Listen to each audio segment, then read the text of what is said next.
Assalamualaikum warahmatullahi wabarakatuh. Perkenalkan, nama saya Malkil Mangala dengan NIM D1A1244040. Di sini saya akan menjelaskan tentang berupa permintaan, yaitu ikan segar. Adapun faktor-faktor yang mempengaruhi permintaan ikan segar yaitu yang pertama, pendapatan masyarakat Kota Kendari meningkat. Jenis perubahan yaitu pergeseran kurva permintaan, yang itu mengarah ke kanan, yaitu dari 40 ke 100, yaitu permintaan awal. Dan alasan ekonomi yaitu ikan segar merupakan harga normal, sehingga ketika pendapatan meningkat, kemampuan dan keinginan masyarakat untuk membeli ikan juga meningkat.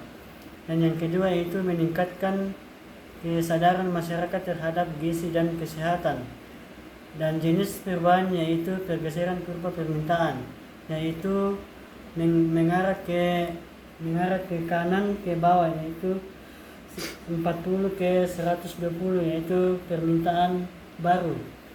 Dan alasan pergeseran ke kanan ke bawah yaitu ikan dianggap sebagai sumber protein sehat, sehingga meningkatnya kesediaan gizi mendorong konsumsi ikan. Demikian dari saya. Bismillahirrahmanirrahim. Perkenalkan, nama saya Bambang Setiawan dengan NIM D1A1244005.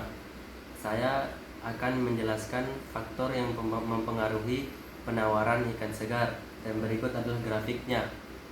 Faktor yang pertama yaitu cuaca buruk yang menghambat nelayan melaut. Jenis perubahan kurvanya itu pergeseran kurva penawaran. Arah pergeserannya itu ke kiri, dari kiri bawah ini ke kanan, ke atas, ke kiri atas. Nah, alasan ekonominya yaitu cuaca buruk mengurangi aktivitas penangkapan ikan sehingga jumlah ikan yang ditawarkan ke pasar berkurang. Kemudian faktor yang kedua ada perbaikan teknologi alat tangkap ikan. Kemudian pergeseran kurvanya itu ke kanan, dari atas kanan sini ke kiri bawah. Nah, alasan ekonominya itu teknologi yang lebih baik meningkatkan hasil tangkapan nelayan sehingga jumlah ikan yang dapat dijual meningkat. Baik, saya lanjut menjelaskan soal nomor 2 yang membahas tentang pasar beras yang berada di Kota Kendari. Harga dan jumlah keseimbangan diperoleh pada titik pertemuan antara permintaan dan penawaran. Pada kondisi ini tidak terjadi kelebihan permintaan maupun kelebihan penawaran. Hasilnya menunjukkan bahwa pasar beras di Kota Kendari berada dalam kondisi seimbang pada harga dan jumlah tertentu. Yang kedua, elastisitas permintaan atau ED. Elastisitas permintaan menunjukkan tingkat kepekaan konsumen terhadap perubahan harga besar.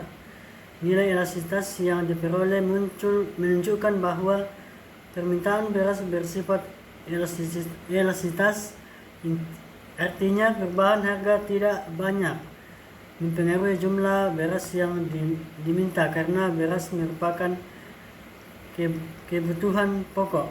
Demikian penjelasan dari saya. Selanjutnya saya serahkan ke teman saya. Baik, perkenalkan, nama saya Bambang Setiawan. Saya akan melanjutkan jawaban dari rekan saya yaitu Malkil Mangala terkait pasar beras yang ada di Kota Kendari. Jawaban yang ketiga, elastisitas penawaran atau ES. Elastisitas penawaran menunjukkan seberapa besar respon produsen terhadap perubahan harga. Hasil perhitungan menunjukkan bahwa penawaran beras bersifat analitis karena produsen tidak dapat dengan cepat menambah atau mengurangi jumlah produksi dalam jangka pendek. Kemudian yang keempat, sifat elastisitas dan implikasi kebijakan. Karena permintaan dan penawaran beras sama-sama inelastis, kebijakan kenaikan harga beras akan lebih berdampak pada konsumen dibandingkan perubahan jumlah yang dikonsumsi.